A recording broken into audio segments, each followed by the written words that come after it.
वहाँ पर आपका केदारनाथ, बद्रीनाथ, अमरनाथ। जी जी अमरनाथ है, अमरनाथ की गुफा बनी है, ऊपर से अमरनाथ की जटाएं हैं जी जी। जिससे बर्फ का लिंग बनता है। वो अभी भी उसमें पानी गिर रहा है। अच्छा जी। ये काल भैरव की जीव है। जी जी। 4 द्वार हैं। देखिए जी कितनी 90 मीटर गहरी है बिल्कुल गुफा ना, अंदर तक जा रही है। ये देखिए कहाँ तक, कैसा कैसा रास्ता है, देखिए कहाँ तक जा रही है। देखिए अंदर भी जा रहा है रास्ता। भाई मैं तो नहीं जाऊँगा, देखना कितनी गहरी गुफा है। यहाँ भी अंदर रास्ता जा रहा है। 54, चंपावत 69, धारचूला 147। यहाँ पहुँचे हैं अभी तक हम। चलते हैं अब सीधा सीधा, बस इंतज़ार कर रहे हैं कुछ अच्छी चीज़ आए जो और आप लोगों को भी दिखाएं और खुद भी देखें। ना आ गया है 2 रोटी, ये दाल, ये आलू शिमला मिर्च की सब्ज़ी, खीरे और रायता। चावल अभी आ रहे हैं। क्यों रोहित भाई, बढ़िया है? चेक करके बताओ मेरे को ज़रा रिव्यू। गुड मॉर्निंग दोस्तों, क्या हाल है आपके? होप करता हूँ आप सब अच्छे होंगे। मैं Amit Tomar and you watching eighty blogs, और आप सबके दिन अच्छे से जा रहे होंगे। अभी हम रात को रुक गए थे जागेश्वर धाम ही आपको, क्योंकि हम लेट हो गए थे काफ़ी, और आज का दिन हमारा है जो पाताल भुवनेश्वर जाने का है। तो रास्ते में चलते हैं पाताल भुवनेश्वर, दिखाते हैं आपको वहाँ क्या क्या चीज़ें हैं, कैसी गुफाएं हैं। मैंने सुनी है बहुत ज़्यादा पतली गुफाएं हैं, जंजीर पकड़ के चलना होता है। चलते हैं देखते हैं। चलिए, रूम जो लिया था वो भी दिखाता हूँ। ये कुछ ऐसा लोकेशन थी हमारे रूम से। ये सामने देखिए, ये जो दिख रहा है ना आपको, वो वाइट वाइट, वो सब अल्मोड़ा है। और चलते हैं, अब दिखाता हूँ मैं आपको रूम कौन सा था हमारा। ये होटल था और ये वाला हमारा रूम। चाचा जी नमस्कार। नमस्कार पुत्र। और ठीक हो? हाँ, नींद बढ़िया आई? सर्दी ज़्यादा है? बहुत बढ़िया, सर्दी बहुत। प्रणाम दाजू। आशीर्वाद। पैर छू लूँ क्या? नहीं, मैं तो दूर से, मैं तो फूल में खुश रहता हूँ। फूल में? तो मैं, मुझे पैर चरण छूने की जरूरत नहीं है। चरण की जरूरत नहीं है? मुझे साक्षात देखो पार्थ। साक्षात देख रहे हैं हम, नीले कच्चे नीली जैकेट में हो आप। बस ये नीला मतलब आसमान के बराबर ऊंचा, नीलकंठ और महाराज समुद्र के पानी के बराबर गहरा। नीलकंठ महाराज, ऐसा है इसका मतलब। ये था जी रूम। हम एक जना जमीन पे सो गया था, 3 जने ऊपर, एक जना यहाँ पे सो गया था। नीचे अब वो, मैं सोया था, बता तो कि नहीं हूँ मैं सोया और था। मैं भी तो सोया था। मैं नहीं सोया क्या नीचे? ये बताओ पहले। वो भी सोया था, लेकिन फिर मैं लग रहा गलत जगह सोया था, मेरी कमर बैठ गई पूरी। और पूरा रास्ता है जी पिथौरागढ़ को सीधा जा रहा है, सीधा सीधा।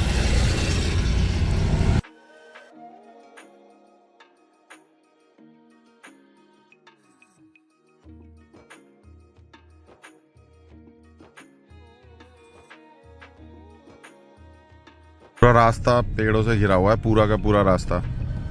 ये पेड़ कौन से हैं? चीड़ के हैं, चीड़ के भी हैं, बाँच के भी, चीड़ के भी, अखरोट के भी, है ना? सारे पेड़ हैं इसमें। छोटा रास्ता है, पतला। लिखा रहता है हटो मटो मटो, यानी धीरे धीरे चलो, तेज मत चलो। हर जगह लगे हुए हैं ये बोर्ड। हीटो मा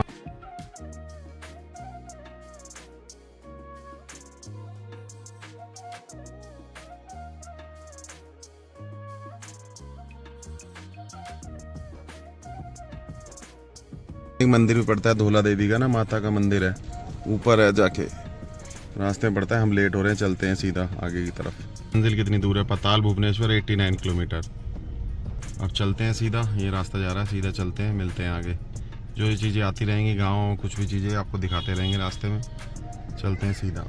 ये रास्ते में चलते चलते ना एक और गोलजू देवता का मंदिर पड़ा, दयान ऐसी कुछ जगह है यहाँ पे। ये लिखा हुआ है जय पिंडारी गोलजू देवता। ऊपर मंदिर है, देखते हैं चल के अंदर मंदिर में। ये यहाँ से रास्ता, सीढ़ियाँ हैं थोड़ी सी, ऊपर मंदिर जाने का रास्ता। सामने रेस्टोरेंट है।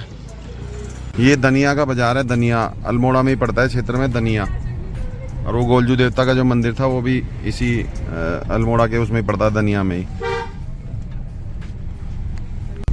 देखिए पत्थर कैसा है, बिल्कुल प्लेन, ना पेड़ है ना कुछ है। सर चाचा चूजा स्लेटी वाला है, टूट ज़्यादा कमजोर है ना, अभी ये गिरा हुआ है नीचे।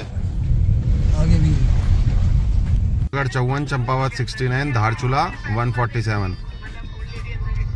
यहाँ पहुँचे हैं अभी तक हम। चलते हैं अब सीधा सीधा, बस इंतज़ार कर रहे हैं कुछ अच्छी चीज़ आए जो और आप लोगों को भी दिखाएं और खुद भी देखें। भैया ये वही रोड है जहाँ से पिछली बार गए थे, जहाँ खाना खाया था, दिखाया था। अब यहाँ से हमें पता लगे कि यहाँ से ऊपर की तरफ जा रहा है रोड। ये देखिए आप, पाताल भुवनेश्वर के लिए ये देखिए, यहाँ से 55 किलोमीटर से ऊपर की तरफ जाना है हमें। चलिए चलते हैं ऊपर की तरफ। कैलाश भाई चले गए थे गलत, वो आ रहे हैं वापस, वो आ गए। ये रास्ता है जी, चलते हैं अब सीधा, मिलते हैं आगे जाके, देखते हैं यहाँ कुछ खाने वाने को देखते हैं अगर मिल जाए तो। छुट्टी है यहाँ। पिथौरागढ़ नहीं जाना ना, मैं पताल भुवनेश्वर आना है ना। आम आम कैसा है, खा के दिखाना खट्टा है। ये गुठली। ये गुठली दिखा।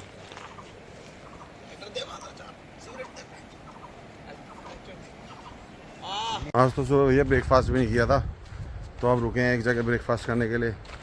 यहीं गाड़ी खड़ी कर दी है अपने, ब्रेकफास्ट करने के लिए रुके हैं। देखते हैं क्या खाने में खाते हैं। ये जहाँ रुके हैं आए कैलाश भाई खाने के लिए।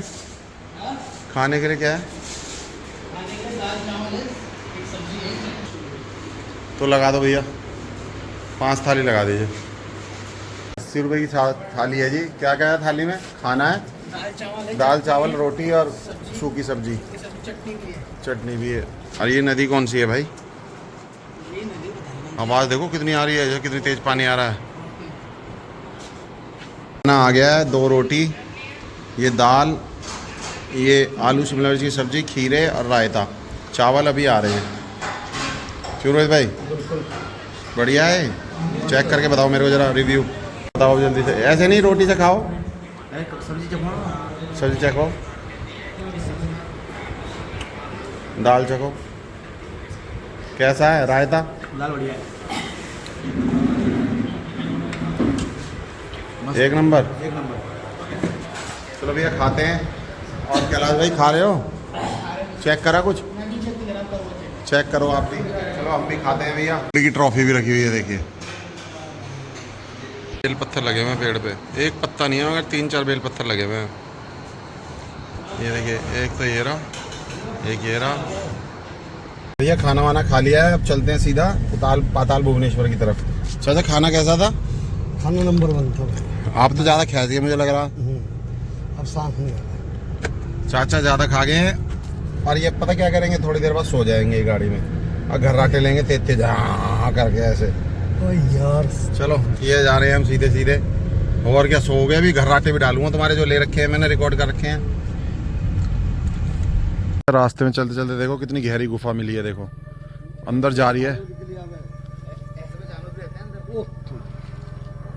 देखिए अंदर भी जा रहा है रास्ता। चलें इधर को भाई मैं तो नहीं जाऊँगा। देखना कितनी गहरी गुफा है, यहाँ भी अंदर रास्ता जा रहा है।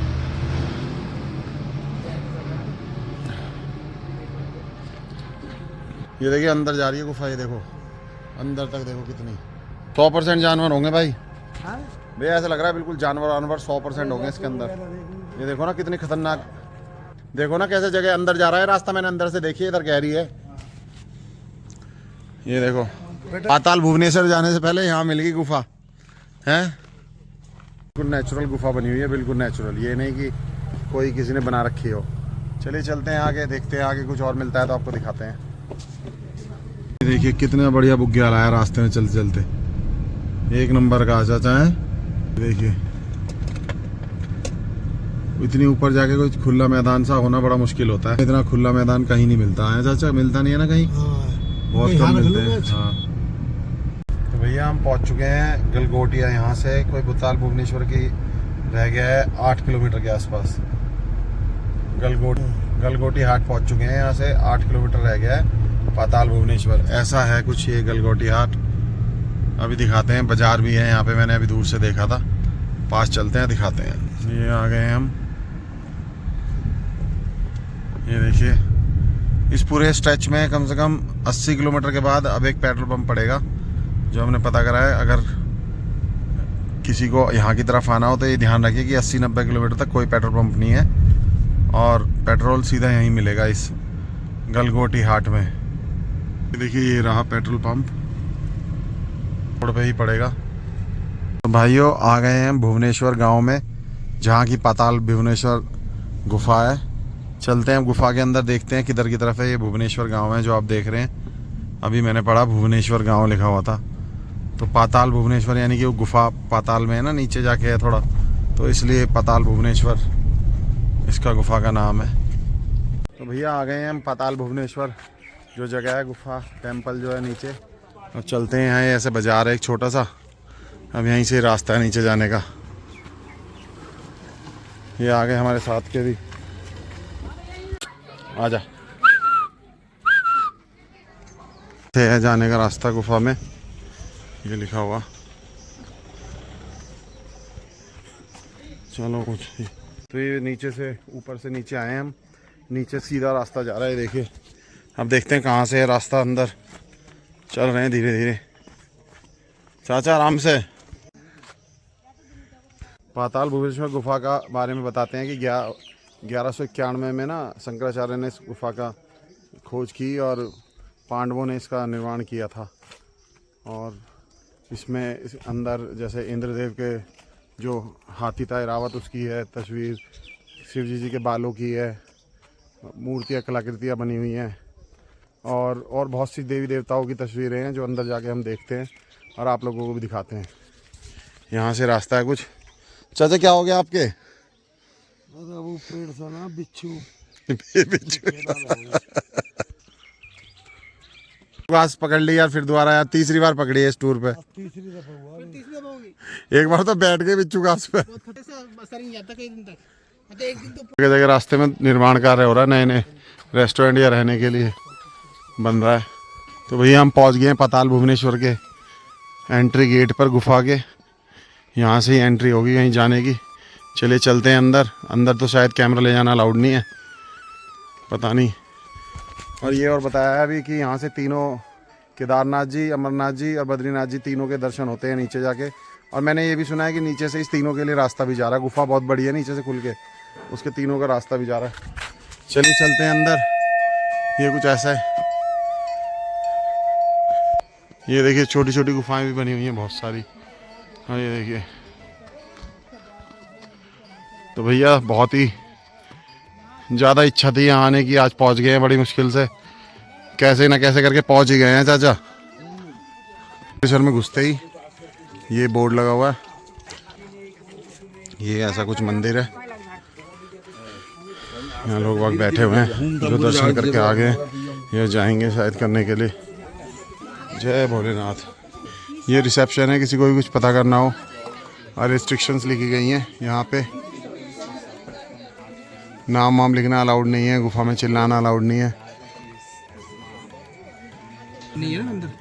बता दीजिए कुछ। इसके अंदर जाना, 4 धाम में दर्शन करना बरोबर है। जी जी जी। ये 30 मीटर ऊपर नीचे जाने के बाद, 90 फीट जाने के बाद हाँ एक ग्राउंड आता है छोटा सा। जी जी। उसमें शेषनाग का फन बना है। जी जी। शेषनाग के अंदर पूरी गुफा बनी हुई है। जी जी। शेषनाग के फन के ऊपर पूरी पृथ्वी की है। जी जी जी। पूरे 4 धाम की यात्रा इसके अंदर होती है। शेषनाग की 20 ग्रंथि है, शेषनाग के दांत हैं, शेषनाग की जीभ है और रीढ़ की हड्डियां हैं शेषनाग के। गणेश जी का कटा हुआ धड़ वाला पार्ट है। जी जी। ऊपर से शास्त्रदल कमल है, जिससे अमृत की धारा उसमें बहती थी। जी जी। पानी के रूप में अभी भी बह रही है। जिन्होंने गणेश जी का जब सर काटा था, जी जी। जब तक हाथी का सर नहीं आया उन्होंने उनकी रक्षा की थी। जी जी। फिर वहाँ पर आपका केदारनाथ, बद्रीनाथ, अमरनाथ। जी जी। अमरनाथ है, अमरनाथ की गुफा बनी है, ऊपर से अमरनाथ की जटाएं हैं, जी जी। जिससे बर्फ का लिंग बनता है, वो अभी भी उसमें पानी गिर रहा है। अच्छा जी। फिर काल भैरव की जीभ है। जी जी। 4 द्वार है, जिसमें धर्म द्वार और ये मोक्ष द्वार खुला हुआ है। जी जी। रण द्वार और पाप द्वार दोनों बंद हैं। जी जी। कहते हैं कि जो कलयुग में धर्म द्वार से मोक्ष द्वार में जाता है, उसके सारे पाप रोग दुख सारे दूर होते हैं। जी जी। फिर उसके बाद थोड़ा आगे जाते हैं तो बहुत बड़ा ग्राउंड फिर आ जाता है। जी जी। वहाँ पर कल्प वृक्ष है, जिसको हम पारिजात वृक्ष के नाम से जानते 12 महीने इसमें फल आते हैं। हैं। जी कल्प। हाँ, वो कल्प वृक्ष है जो भगवान इंद्र के पास वो स्वर्ग में है। जी जी। तो भगवान शंकर के हथेली में टिका हुआ है वो पेड़। जी पूरा जी। पेड़ पत्थर का बना हुआ है। जी जी। पूरा फल फूल जितने भी लगे हैं सारी पत्थर की लगी है। अच्छा अच्छा। फिर वहाँ पे आपका वो है मार्कंडेय ऋषि आश्रम है, जिन्हें मार्कंडेय पुराण लिखा था 2000 वर्ष तपस्या करने के बाद। जी जी। उनकी पूरी छाया के रूप में उनके दर्शन होते हैं वहाँ पे, क्योंकि कलयुग का व्यक्ति बता रखा है कि वो छाया के रूप में ही दर्शन करेगा। जी जी। और फिर उसके थोड़ा आगे जाते हैं तो ब्रह्म का पाल है, कटा हुआ 5वां सर है भगवान ब्रह्मा जी का, जी जी। जो बताया गया कि भगवान शंकर ने उनका सर काट दिया था। जी। तो ऊपर से कामधेनु का आगे थन से दूध निकलता है। तो कहते हैं जैसे कोई किसी का पितृदान छूट जाता है, पितृदान छूट जाता है, तो वहाँ पर जैसे गया हरिद्वार में करते हैं, वहाँ भी पिंडदान किया जाता है। उसके बाद ये भी बता रखा है, जैसे कोई निसंतान व्यक्ति है, साधु सन्यासी है, जी जी। अगर वो अपना पिंडदान जिंदे में भी अपना वो पिंडदान करना चाहता है, वो वहाँ पे करवा सकता है। अच्छा अच्छा। फिर उसके बाद सप्त कुंड है जो अमृत कुंड के नाम से जाने जाते हैं। उसमें ये बताया गया कि 6 कुंड बंद है, 7वां कुंड खुला हुआ है। जी जी। कहा गया कि 6 कुंडों का अमृत 7वें कुंड में इकट्ठा होता है। अच्छा अच्छा। तो इस कुंड के अमृत को पीने के लिए भगवान शंकर के जितने भी सर्प थे आपस में लड़ाई करते थे। अच्छा अच्छा। तो आपस में लड़ाई करती थी, उसके लिए भगवान शंकर ने ब्रह्मा जी के वाहन हंस को चौकीदार नियुक्त किया था, अच्छा अच्छा। ताकि कोई इस अमृत को वो जूठा न करे करके। तो एक बार हंस ने सोचा मैं इनका पहरेदार हूँ, अगर इस अमृत को मैं ही पी लूंगा तो मैं हमेशा के लिए अमर हो जाऊंगा। तो पीने की इच्छा रखी, पिया नहीं। तो शंकर भगवान ने उनका श्राप दे दिया, उनकी गर्दन जो है इस पानी की जो कुंड है उससे पीछे की ओर कर दी। अच्छा। तुम इस कुंड को देख भी नहीं सकते हो कहाँ पीना, इसलिए हंस की गर्दन जो है पूरी पीछे मुड़ी हुई है। मुड़ी हुई है। फिर इसको थोड़े आगे जाते हैं तो भगवान शंकर की विशाल जटाएं हैं, जिसके आधे भाग में भागीरथी गंगा आ रही है।